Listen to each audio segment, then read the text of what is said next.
HCC students, it's Mrs. Barthelmez. I'm in my home working on e-learning just like you.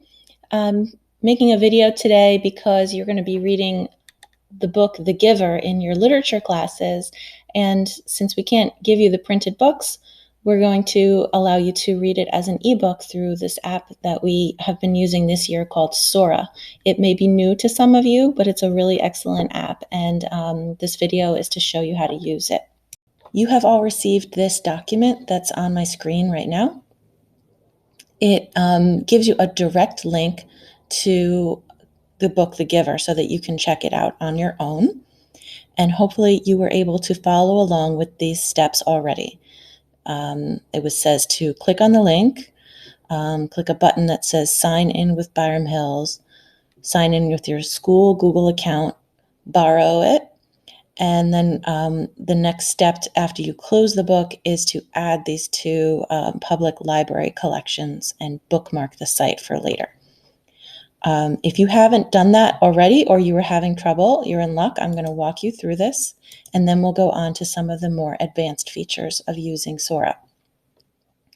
So when you click on that link, it asks you to sign into your school. It should recognize that Byram Hills is the site because that link tells it that. You need to verify which Gmail account, so make sure you're using your school Gmail account, otherwise it won't recognize you.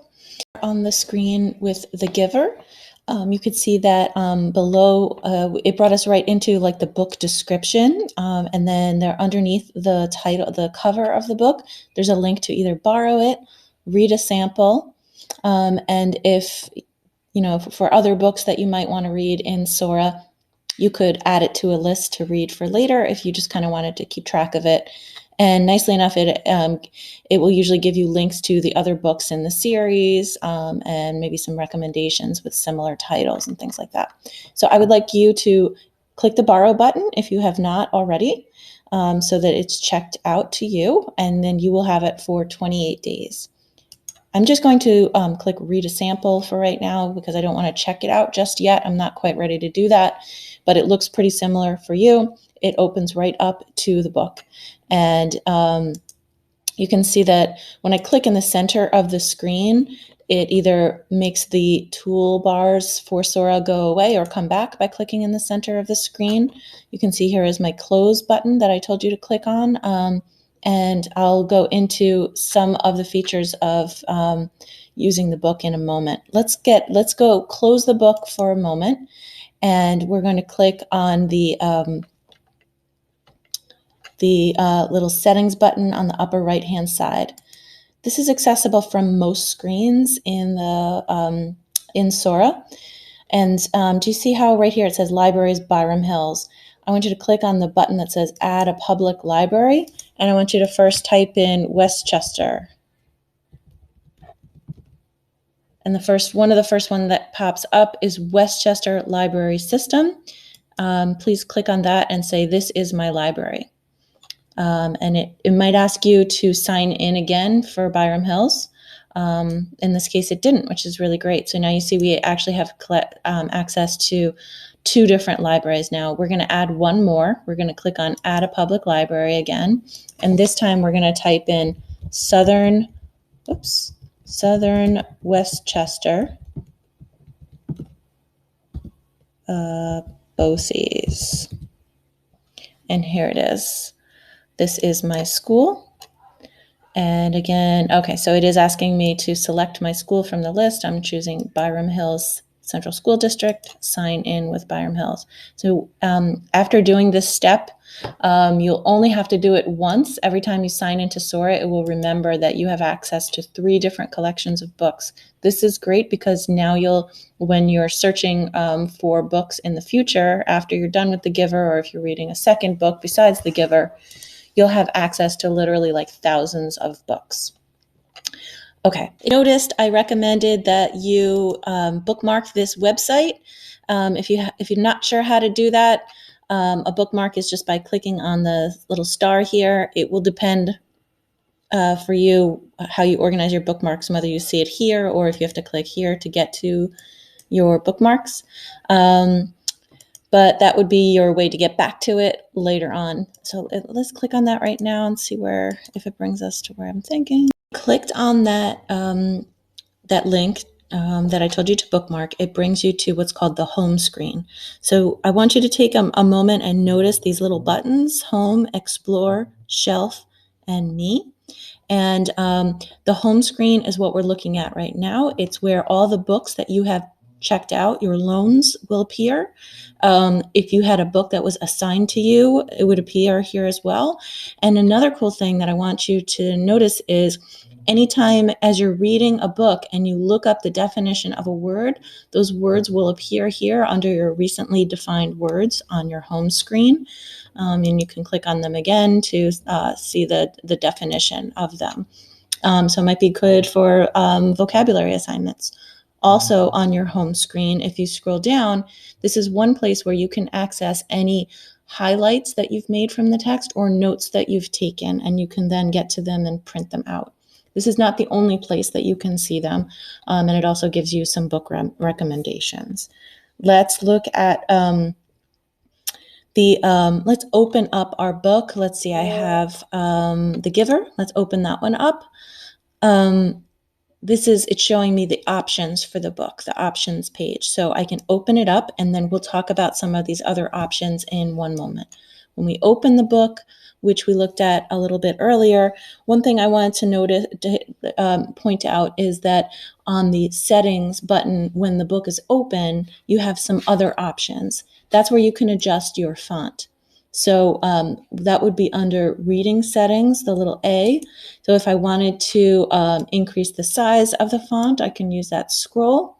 I can change the background color. And then I can also change the font. So one thing that you can experiment with these, but I just want to point out that the publisher's default is the normal one, but some students find that the open dyslexic font is helpful for them while they're reading. So you can adjust that or change it back to the default or increase the size right here on the settings button when the book is open. There are also, you can jump to different chapters, search for words in the book, or access your bookmarks that you've made while reading. I'm going to click away from this for a second. This is how I could bookmark this page, and then I could access it later. I can search again using this box, and this little icon here allows you to switch from saying 2 pages side by side to only 1 page. So that's your choice. And you can see that I can just click on the right or the left side of the page to scroll back or forth, or I can jump ahead a little bit by scrolling with this bar here. And then when I'm done, I can close the book. Before I close the book, I want to show you how to look up words in the dictionary. So let's see, if we wanted to look up the word observed. I'm just going to click on it until the word is highlighted, and then when I release my mouse, I'm using a mouse. You could use it on the touchpad, or if you had a touch screen device, even better. But usually you want to kind of click on the word for a second until the whole word is highlighted. If we want just the definition, we click Define, and there's our definition of the word observed. We can make that go away by clicking on the little caret. And remember, now that I've looked that up, it will appear in my list on the home screen of recently checked out books. Highlighting text is similar. You could just click one word, and then once you have that selected, you can select a whole sentence or a chunk of text. If I just want to highlight it, I can do so, and I can choose the color if you wanted to color code your different kinds of notes. Your different kinds of highlights. And I can also, that one didn't come out very good. And I can also, if I wanted to take notes like annotations, you first highlight it and then you click a note. And then your screen comes up and you can type away and click the Done button on the upper right-hand side. And now that will appear in my list of notes. Okay, so I'm going to now close this book. And it brought me back to the options for this book. Let's click on the shelf for one moment. So if you have multiple books checked out, you will see you can check out up to 4 books at a time. So to get back to that screen, I could just open it, but if I want to get back to that screen with the options, it's right here. It tells me how long I have left with my checkout. On options, you have some options such as if your book is going to be like returned, and it will be automatically returned at the end of the due date. So if you wanted to renew it, you could. If you're finished with the book and you want to return it early, you can do that. I would not recommend returning The Giver for this project until just let it expire, because we want to make sure that you have it for the full 28 days. You can view your notes and highlights by clicking on this little arrow here. So any highlights or notes that I've taken, I can access here, and it's kind of prompting me that I can export them by clicking on this button. My options are making it into a PDF, a text document. I can just copy and then paste it someplace else, or it will send it to Google Drive for me. I also have the option of searching within my notes if I'm looking for a certain one, which is nice. So one more thing that may be of notice of use to you. Again, here it's got lists to the next book in the series if you wanted to check that out. But some of you who like to read on a Kindle, who own your own Kindle, you can send this to your Kindle on the options page by clicking Send to Device. You have to have the book checked out in order to send it to your Kindle. And then once you click the Send to Kindle button, it's going to send you to an Amazon page. So you have to know how to sign into your own account. You need the password. I'm not going to go through that right now, but basically once you enter your password, it's a very simple screen on the Amazon page where your book that you just sent there, you just have to click Get My Book, and then you can choose which Kindle you want to send it to, put that Kindle on Wi-Fi if it's turned off, and then it should send it automatically. Let's check out the Explore button. This is the binoculars, and this is where you can either look through the ribbons of kind of featured ebook and audiobook collections, or you can search for books. So the search box right here is where you can look for books by by title.